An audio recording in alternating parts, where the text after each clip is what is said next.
but now very auspicious time has started to nullify Vastu dosha. Extremely auspicious time has started to nullify Vastu dosha. उत्तिष्ठ उत्तिष्ठ गोविंद उत्तिष्ठ गरुणध्वज उत्तिष्ठ कमलाकांतम त्रैलोक्य मंगलम कुरु। ये वो समय है जब भगवान विष्णु को उठा करके हम कहते हैं कि आप उठिए और अब तीनों लोकों का मंगल कीजिए। तो अब वो समय है जबकि भगवान विष्णु उठ चुके हैं और तीनों लोकों का मंगल करने के लिए तैयार हैं।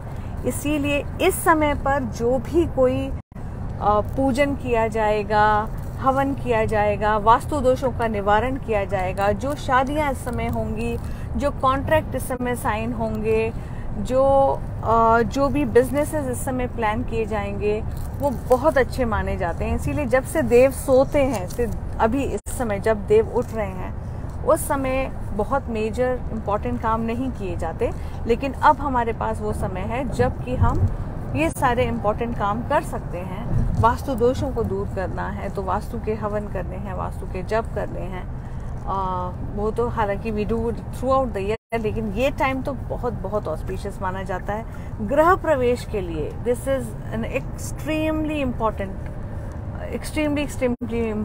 टाइम ऑफ द ईयर जबकि गृह प्रवेश किए जाते हैं। अब वो समय शुरू हो चुका है, तो इस एनर्जी का आप फ़ायदा उठाइए और आप कोशिश करिए कि जो भी आप कर सकते हो इस समय पे पूजा पाठ, दोषों का निवारण कर सकते हो और बेस्ट से बेस्ट आप इस समय पे अपनी पूजा पाठ के द्वारा, दोषों का निवारण के द्वारा और एनर्जी को यूज़ करते हुए इस टाइम को आप यूज़ करें।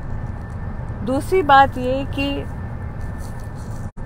जो लोग जिन्हें ये डर है कि तुलसी जो है वो इस सीज़न के बाद में दे फील कि तुलसी उनकी डिमिनिश होने लगती है, दिक्कत देने लगती है, तो उनके लिए मैं बताऊं कि तुलसी का ये वो समय है जो कि ideally you should move it. अगर जिन लोगों ने नॉर्थ ईस्ट में पहले तुलसी रखी हुई थी उन्हें ईस्ट में मूव कर देनी चाहिए, और जिन्होंने ईस्ट में तुलसी रखी हुई थी उन्हें साउथ ईस्ट में मूव कर देनी चाहिए। तो तुलसी के लिए तुलसी का थोड़ा मूवमेंट इस समय पे हो जाएगा। तुलसी चाहती है कि वो थोड़ा मूव हो जाए, क्योंकि जैसे सूर्य मूव होते हैं उस हिसाब से तुलसी भी मूव हो जाती हैं। तो तुलसी को इस टाइम पे आप थोड़ा मूव करेंगे। तुलसी नीड्स मोर सन, तुलसी लव्स सन। सूर्य की एनर्जी तुलसी के लिए बहुत इम्पॉर्टेंट है। जब आप जो जल आप जब आप स्नान कराते हैं सूर्य यंत्र को, जो अगर आपके पास सूर्य यंत्र है तो जब स्नान कराते हैं उसके बाद का जो पंचामृत होता है वो पहले थोड़ा तुलसी मैया को चढ़ाइए और उसके बाद में वो जल जो है वो आप खुद ग्रहण कीजिए, अपने घर के बाकी परिवार के लोगों को दीजिए। तो वो बहुत शुभ है, क्योंकि तुलसी माँ लव्स द सोलर एनर्जी, वो उनके लिए बहुत इम्पॉर्टेंट है। तो सोलर एनर्जी माँ तुलसी तक पहुँचेगी। दूसरा, उनके ऊपर एक दीपक ज़रूर जलाएं every day, it is important. तीसरी बात ये कि उनको जो जल आपको देना है, you have to give limited water to her. Tulsi माँ जो है वो व्रत रखती हैं और निर्जला व्रत रखना पसंद करती हैं। तो अगर आप उनको ओवरफीड करते हैं वाटर से, she does not like it. तो इसलिए always remember you give her water only when she actually needs it. So जिन लोगों को नहीं समझ आता, दे कैन हैव कंट्रोलर। एक थर्मोमीटर आता है, थर्मोमीटर नहीं, उसका कुछ और टर्म होना चाहिए, जिससे कि आप देख सकते हैं कि उसमें मॉइस्चर कितना है, और उसके साथ में व्हेन यू कैन सी कि मॉइस्चर कितना है, जब डिमांड आए उसके हिसाब से उसमें पानी फिर रिलीज हो, क्योंकि उनको ज़्यादा पानी नहीं चाहिए, क्योंकि वो निर्जला रह कर के उपासना करती हैं श्री हरि की। तो ये बहुत इम्पॉर्टेंट है कि आप उतना ही जल दें तुलसी को जितना कि ज़रूरी है, इससे कि वो तुलसी जो है वो हरी भरी रहती हैं और वो आपके लिए फिर अगले साल तक अपनी एनर्जी को बरकरार रखती हैं, और फिर अगले कार्तिक तक आपके पास में बहुत अच्छी तरह से मिलेंगी। और जो उनकी मंजरी होती है तुलसी की, you will see that small seeds develop, you know, उनके जितने भी आप देखेंगे ट्विग्स पे आगे छोटे छोटे तुलसी के वो सीड्स डेवलप हो जाते हैं। तो वो सीड्स जो हैं वो बहुत ज़्यादा समय तक हमें नहीं रखने हैं। सीड्स को आप आगे एक पत्ते ऐसे उस तरह से कट कर दें ताकि एक पत्ता उसमें आ जाए छोटा और वहाँ से उसको कट कर दें, क्योंकि तुलसी माँ के ऊपर ये भार होता है। शास्त्र कहते हैं कि तुलसी माँ की जो मंजरी है वो जब आप निकालते हैं तो माँ को बहुत आराम पड़ता है, क्योंकि जो मंजरी है वो ओवरबर्डन कर देती है तुलसी को। तो जब आप तुलसी के जो मंजरी है उसको निकालें ज़रूर, बीच बीच में वो निकाल के रखें, सो उससे she feels very good after that. तो ये आप ज़रूर करें। एंड हेमा त्यागी जी, राधे राधे। सुधा दुबे जी सिंह, मैडम मेरे मैरिज को 31 इयर्स हो गए हैं और मैं हमेशा पैसे और परिवार से परेशान हूँ। Only one child but very aggressive and even hits us, abuses us. Please tell us some remedy to make life easy.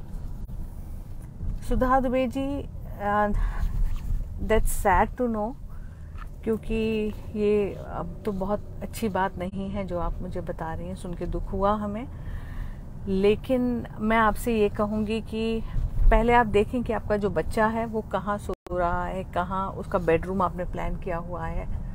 बच्चों का जो बेडरूम है वो हमेशा डिवाइन डायरेक्शंस में रखना चाहिए। हमारे पास वास्तुशास्त्र में दो तरह के डायरेक्शंस होते हैं, एक होते हैं डिवाइन डायरेक्शंस, एक होते हैं डेमोनिक डायरेक्शंस। डिवाइन डायरेक्शंस यानी कि जो northern directions, north eastern directions और ईस्टर्न डायरेक्शंस जो हैं डिवाइन डायरेक्शंस माने जाते हैं। तो जब आप ये डायरेक्शंस अपने बच्चों को देते हैं तो वो अच्छे रहते हैं। लेकिन जब आप डेमोनिक डायरेक्शंस अपने बच्चों को दे देते हैं, यानी कि आप अगर बच्चों को साउथ वेस्टर्न डायरेक्शन दे देते हैं तो वो डेमोनिक डायरेक्शन हो जाता है। कई बार सदर्न, प्योर सदर्न और प्योर वेस्टर्न डायरेक्शन भी डेमोनिक की तरह काम करता है, जबकि वो डेमोनिक है नहीं, लेकिन वो डेमोनिक की तरह काम करता है। तो इसलिए ये डायरेक्शंस अवॉइड करने चाहिए बच्चों को देना। अगर आप चेक करें अपने घर में कहीं ऐसा तो नहीं कि आपने ऐसा कोई डायरेक्शन अपने बच्चे को दिया हुआ है, अगर है तो उसको प्लीज़ जितना हो सके जल्दी से जल्दी आप उसे ठीक कीजिए। दूसरा, आप देखिए इसमें, इस केस में आपको या तो दो में से कोई एक काम पहले कीजिए। पहले या तो आप एस्ट्रोलॉजर को इन्वॉल्व कीजिए या तो वास्तु कंसल्टेंट को इन्वॉल्व कीजिए और देखिए कि क्यों ऐसा हो रहा है। अगर आप जिस घर में रह रहे हैं, काफ़ी समय से रह रहे हैं और आप हमेशा से ये इस तरह की दुविधा में हैं और परेशानियां देख रहे हैं, तो मतलब घर का वास्तु दूषित है and you need to get it clean. उसको आपको रेक्टिफाई करना है, वास्तु दोषों का निवारण करना है। वो कराइए पहले आप, क्योंकि आपकी जो सिचुएशन है वो ठीक नहीं लग रही है। तीसरी बात ये कि कुछ चीज़ें जो आप खुद फिलहाल कर सकते हैं वो ये कि आज का जो दिन है, आज देवउत्थान एकादशी है और आप इस समय जो है आज के दिन और आज के दिन के बाद से, जैसे कि अभी पूर्णिमा भी आएगी, otherwise also now onwards what you can do, गोमूत्र थोड़ा लीजिए और गोमूत्र लेकर के अपने पूरे घर में छिड़किए वाइल चैंटिंग ओम नमः शिवाय। ओम नमः शिवाय बोलते हुए पूरे घर में गोमूत्र आपको छिड़कना है। मगर ध्यान रखें, बहुत इम्पॉर्टेंट ये है कि उस समय आपके बॉडी पर कहीं कोई लेदर का कपड़ा ना हो, लेदर का कोई बेल्ट ना हो, वॉलेट ना हो, पर्स ना हो, पैरों में लेदर की चप्पल ना हो। चप्पल कोई भी ना होगी तो ज़्यादा अच्छा है, बिना किसी चप्पल के आपको ये करना है। क्लॉकवाइज डायरेक्शन में परिक्रमा करते हुए अपने घर की, और गोमूत्र आपको छिड़कना है वाइल चैंटिंग ओम नमः शिवाय। और ये जो गोमूत्र है ये आपके पैरों पर नहीं पड़ना चाहिए। ये गोमूत्र जो है ये आपके पाँव से थोड़ा दूर गिरे जिस समय आप उसे छिड़क रहे हैं, तो ये बात आप ध्यान रखें। सो इस तरह से आप ये करें। सो इससे क्या होगा कि जो घर जो है आपका धीरे धीरे डिटॉक्स होना स्टार्ट होगा और इसको आप एक प्रैक्टिस में लेकर के आएँ। आई वुड से कि आप इससे स्टार्ट करें, क्योंकि आपकी जो प्रॉब्लम है it's not an easy thing. ये मेजर प्रॉब्लम है जो आप बता रही हैं। इसमें जो इस तरह का आपका जो बच्चा जो काम कर रहा है कि अब्यूज़ करता है या जो आप बता रहे हैं कि इतना एग्रेसिव हो जाता है कि मारता भी है, तो इस तरह की प्रॉब्लम के लिए बच्चे का जो दिमाग है वो राहु से ग्रसित है। राहु से ग्रसित है यानी कि साउथ वेस्ट डोमिनेटेड है, और साउथ वेस्ट डोमिनेटेड है तो यानी कि आपके घर के साउथ वेस्ट में कोई मेजर दोष है जिसके कारण ऐसा हो रहा है।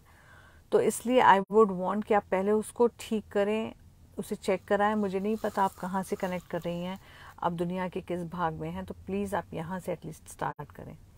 रेखा Sharma ji Radhe Radhe, Bishnoi Urmila ji Radhe Radhe, Lalit Kumar ji Singh, Diksha I wish to buy a flat, is it possible? Flat number is E1103। आप घर अगर खरीदना चाहते हैं तो आप क्यों नहीं ले सकते, बिल्कुल ले सकते हैं। It depends on many such factors कि क्या आप कंसीडर कर रहे हैं। लेकिन जब भी कभी हम किसी से कहते हैं, हम अप्रूवल देते हैं घर खरीदने का या फ्लैट खरीदने का, तो हम वास्तु के अनुसार चेक करते हैं कि वास्तु के अनुसार वो कितना अच्छा है। जब फ्लैट अगर आप कभी खरीदते हैं तो ध्यान रखें कि उसमें ईस्टर्न विंडोज और नॉर्दर्न विंडोज हैं कि नहीं। उस फ्लैट में ईस्टर्न विंडोज और नॉर्दर्न विंडोज होना किसी भी फ्लैट में बहुत इंपॉर्टेंट होता है। पहले वो जरूर देखें, उसके बाद कुछ और देखें। बिश्नोई उर्मिला जी सिंह, मैम शमी का वृक्ष किस डायरेक्शन में लगाएं, क्या गमले में भी लगा सकते हैं?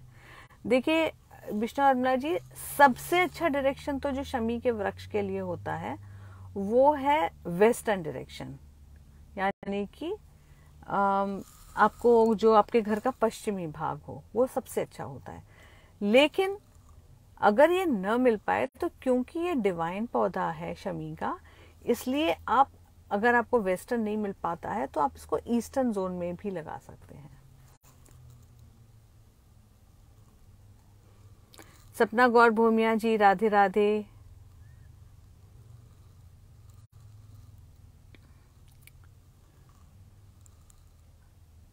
रिंकू जायसवाल जी राधे राधे, मुकेश कुमार जी राधे राधे,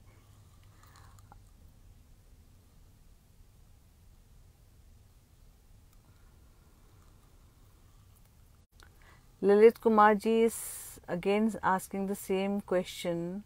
ललित जी, जैसे मैंने कहा कि आप ज़रूर खरीद सकते हैं, लेकिन प्लीज़ मेक श्योर कि वो आपके लिए शुभ हो वो घर, तभी आप उसे खरीदें।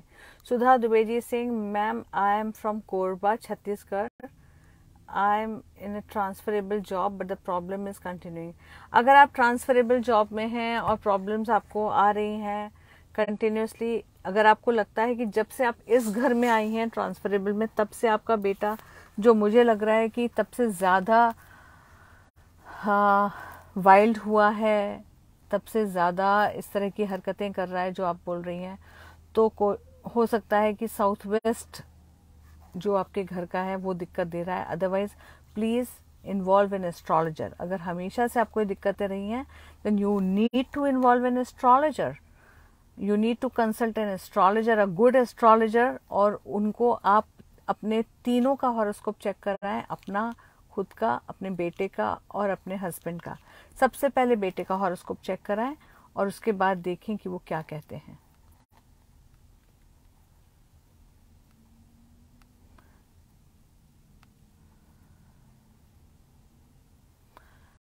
सुनीता मनुषा गिरधर जी सिंह, बेटा हॉस्टल में रहता है, उसकी तबीयत जल्दी खराब हो जाती है, डरता भी है।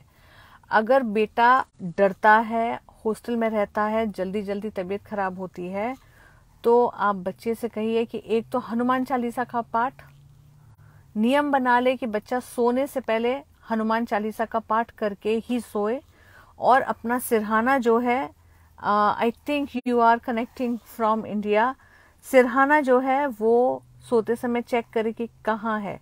सिरहाना स्टूडेंट्स के लिए eastern headboards are the best. सोते समय सिरहाना जो है वो ईस्ट में हो तो सबसे अच्छा माना जाता है, इसलिए उसके लिए ट्राई करें, वो सबसे अच्छा है।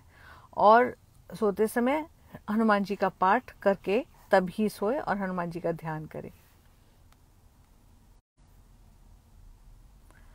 जी, आप कह रहे हैं ग्रेजुएशन कर रहा है, तो अगर पढ़ाई में ठीक है, पढ़ाई में कोई दिक्कत नहीं आ रही है, डरने की बात है और तबीयत खराब होने की बात है, तो आई वुड से कि हनुमान जी का पाठ करें। और जब भी कभी बच्चा आपके पास आता है तब आप उसकी पीली सरसों से आप उसकी नज़र उतार दें। और वो पीली सरसों को आपको ये करना है कि मुट्ठी में पीली सरसों लें, अभिमंत्रित पीली सरसों अगर आपको मिल जाए, कोई पंडित जी हो जो आपको अभिमंत्रित पीली सरसों दे दे तो ज़्यादा अच्छा रहेगा। वो पीली सरसों लेकर के उसके पूरी बॉडी के ऊपर से आप 7 बार उतारें, वार करके ऊपर से नीचे 7 टाइम्स आपको क्लॉकवाइज उसको घुमाना है। और उसके बाद में पाँव की तरफ से ले जा करके सीधे आप उसे अपने या तो घर के पीछे की तरफ या कोई घर के पीछे चौराहा तिराहा हो वहाँ पर जा कर के उसको डाल दें। तो ये this will definitely help you.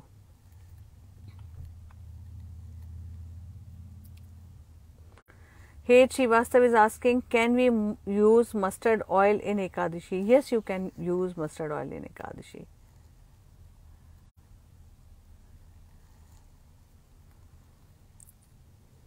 Ji, my pleasure Sudha ji, my pleasure जी।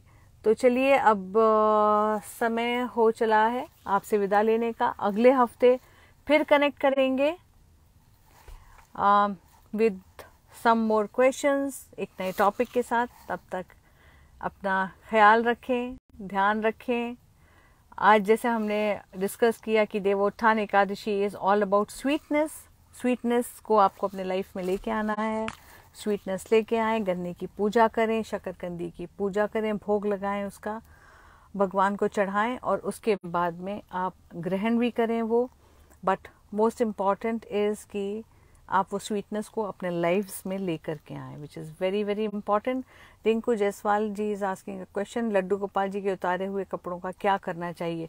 लड्डू गोपाल जी के उतारे हुए कपड़ों का सबसे अच्छा तो कि आप किसी ऐसी जगह लेकर के जाएं जहाँ उनकी ज़रूरत हो। बहुत से ऐसे गोपाल जी होते हैं और बहुत से ऐसे भक्त होते हैं जो कि बहुत अच्छे अच्छे कपड़े अफोर्ड नहीं कर सकते। अगर आपको लगता है कि बहुत कपड़े ऐसे हैं जो अच्छी अवस्था में हैं तो आप उन्हें रीयूज़ कर सकते हैं, कोई उसमें दिक्कत नहीं है, धोए नहीं जाते।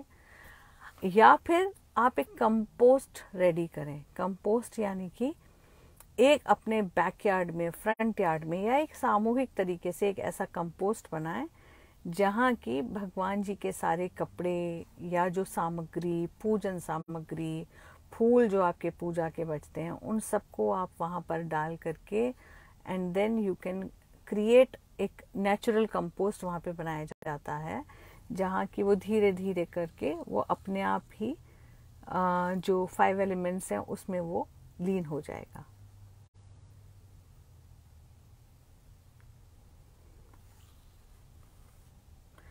So Heth is asking, okay ma'am, but what should we avoid eating on Ekadashi? Ekadashi पर चावल जो है, चावल, पोहा, कुरमुरा, मूढ़ी, ये जो चीज़ें हैं ये एकादशी पर अवॉइड करनी चाहिए।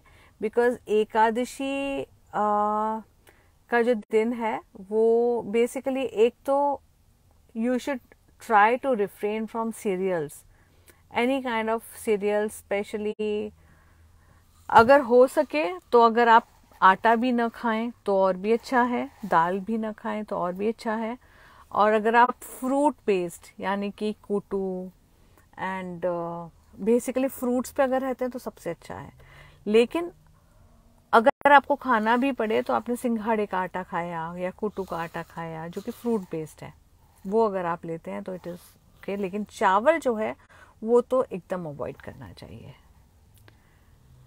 तो ठीक है, चलिए फिर अब आप सबसे विदा लेते हैं, अगले हफ्ते फिर कनेक्ट करेंगे। तब तक आज के आनंद की जय जय जय श्री राधे।